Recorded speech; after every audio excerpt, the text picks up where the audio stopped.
Quyosh bilan bo'ylashgan tog'lari-yu, oy bilan tillashgan soylari, ufqlarga ergashgan kengliklari-yu, muattar bo'ylarni quchoqlab yugurgan shamollari. Olisda bu manzaralarni orziqib eslaysan. Qadrdon go'shada esa bu beg'uborlik, go'zallikka singib ketging keladi. Shunday manzillar bor. Har qarich yeri ajoyibotlarga boy. Uni anglaging, sir-sinoatidan boxabar bo'lging kelaveradi.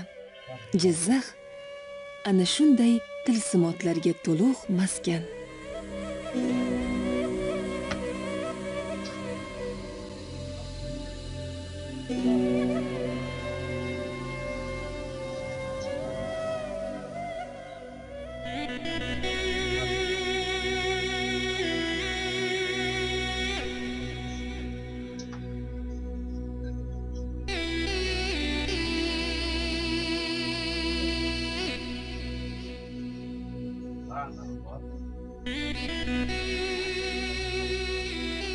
Uvolsoy darasidagi Parpi oyim ziyoratgohida dardlardan xalos etuvchi g'aroyib teshiktosh bor.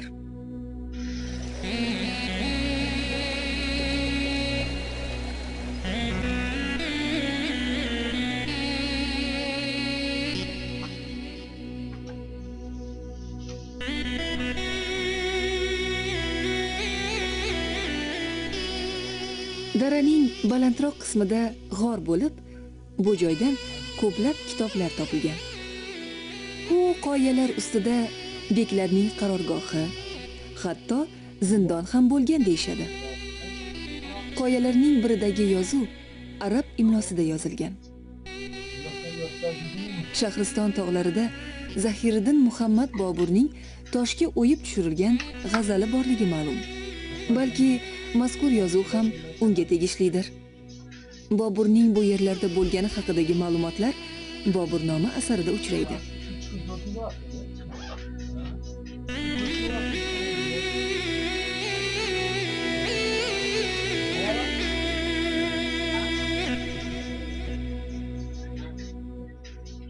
Novsimon to'yla bergandan sip-silliq bo'lib ketgan sirpanchiq tosh to'yg'anchiq deb nomlanadi. Aytishlaricha, bu toshdan toygan insonning belida og'rig'i, oyog'ida bodimish.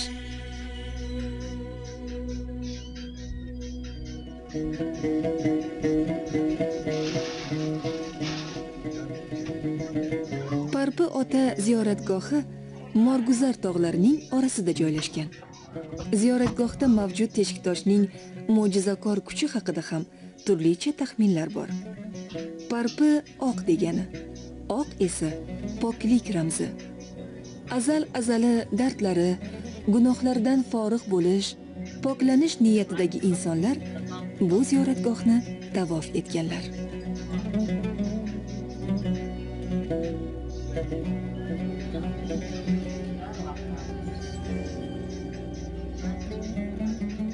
Bu joylarda kezgan inson ming yillik tarixni varaqlagandek bo'ladi.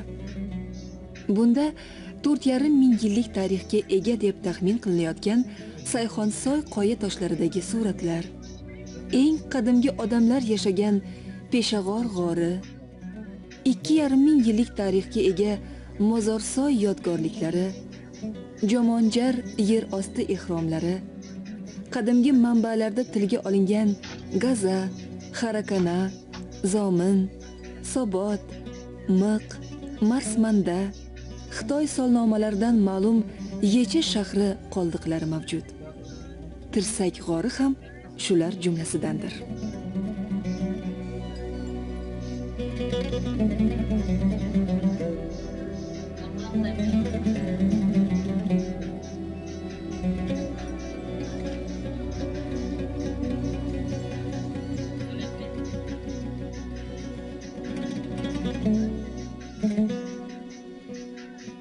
Bahaybat toshlar, serviqor tog'lar, vahimali ko'ringan g'orlar. Ularning sukutida o'sha biz anglab yetmagan tilsim yashiringan.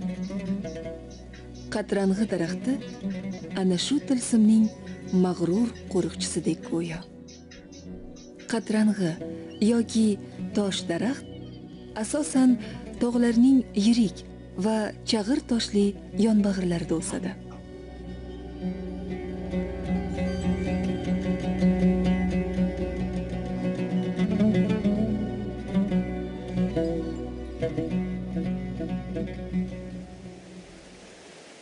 Tog' toshlarni yorib, o'ziga yo'l topgan mana bu sharsharaning nomi ham toshga aloqador. Xalqda uni tuya tosh deb atashadi.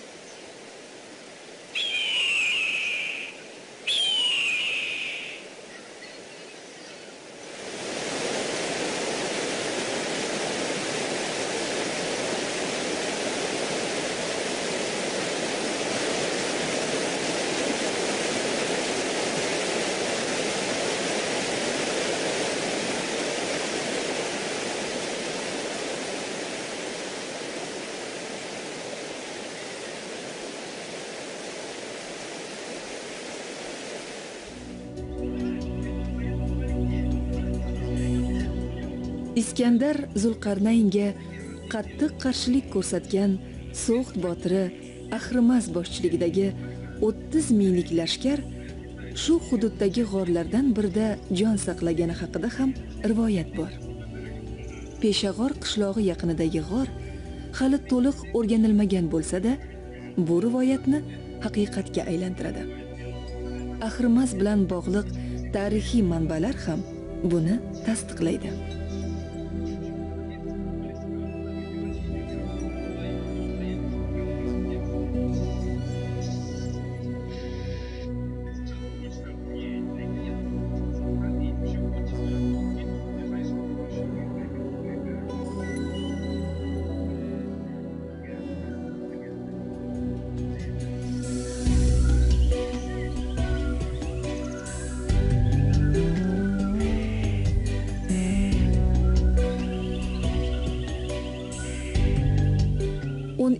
Asrning 70-yillarida shu yerlarda yashab, fiqh ilmi bilan shug'ullangan Ibn Muhammad al-Vosit nomi bilan bog'liq qadamjoh haqida ham ajoyib afsona mavjud. Unda aytilishicha, yov quvib kelayotganida Avliyo ota ana shu g'orga yashiringan. G'or og'zida esa qalin o'rgimchak to'ri hosil bo'lgan ekan. Shu tariqa joni omon qolgan Avliyo ota g'or atrofiga turli cho'plarni suqib bog' barpo etgan ekan. Bog' mevalaridan bahramand bo'lgan odamlar otani Xo'ja bog'bon deb atay boshlabdilar. Avliyo ota va bu joy haqida Alisher Navoiyning Nasoimul Muhabbat kitobida ham ma'lumotlar uchraydi.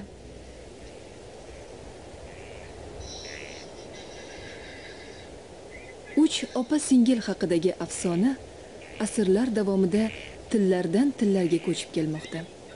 Mahalliy aholi nomardlar qo'liga tushgandan ko'ra toshga aylanishni afzal deb bilgan qizlar haqidagi rivoyatni to'lqinlanib hikoya qiladi.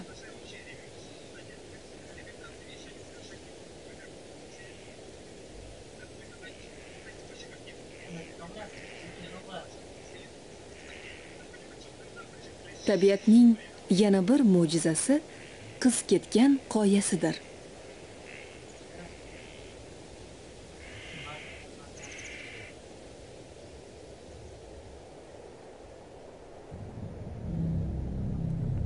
Bu ulkan toshlarga qarab, quvvai hofizasi boy inson istalgan mavzudagi sahna ko'rinishini tasavvur qilishi mumkin.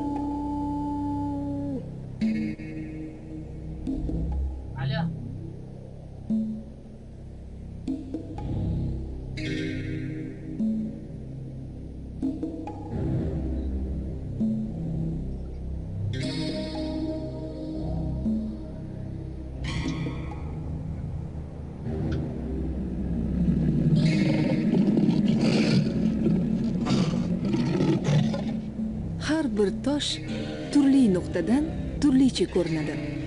Bunda qo'yni ham, olov purkayotgan ajdarni ham, ibodat qilayotgan ayolni, hatto yig'layotgan bolani ham ko'rish mumkin.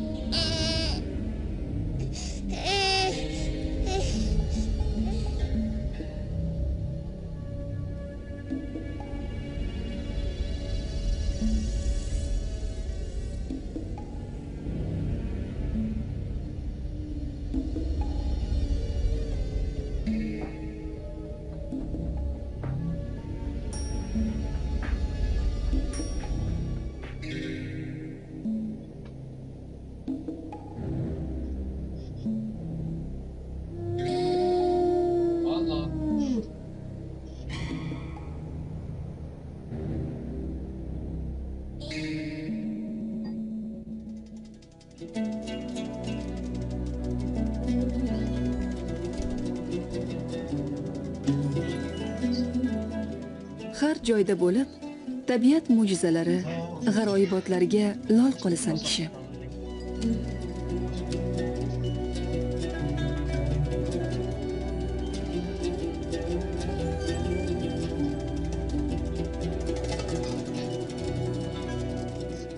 Turli afsonalarni eshitib, ijodkor xalqimizga tasannolar o'qiysan. Hatto joylarning nomi ham o'ziga xos antiqa. Qo'ytosh darasida bo'lib, bunga yana bir karra amin bo'ldik.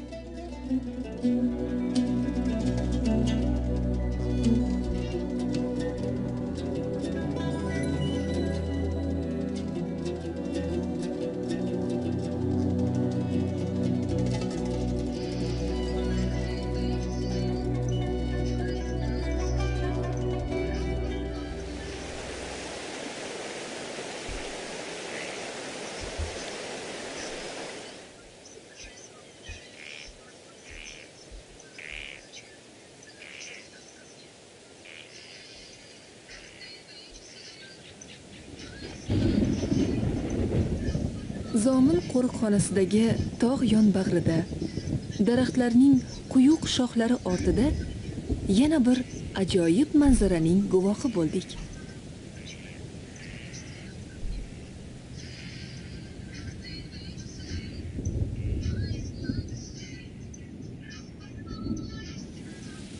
Tabiat mohir haykaltarosh. Ammo bu mo'jizaga birgina tabiat daxldormikin degan shubha o'ylantira boshlagach, beixtiyor ertaklar, afsonalar olamiga sayr qilasan. 40 qizning taqdiri haqidagi turli xayollar seni o'z girdobiga oladi. Shu payt yog'ayotgan yomg'ir ham sening xayollaring davomidek. Go'yo 40 qizning tosh qotib ulgurmagan ko'z yoshlari bo'lib tuyuladi.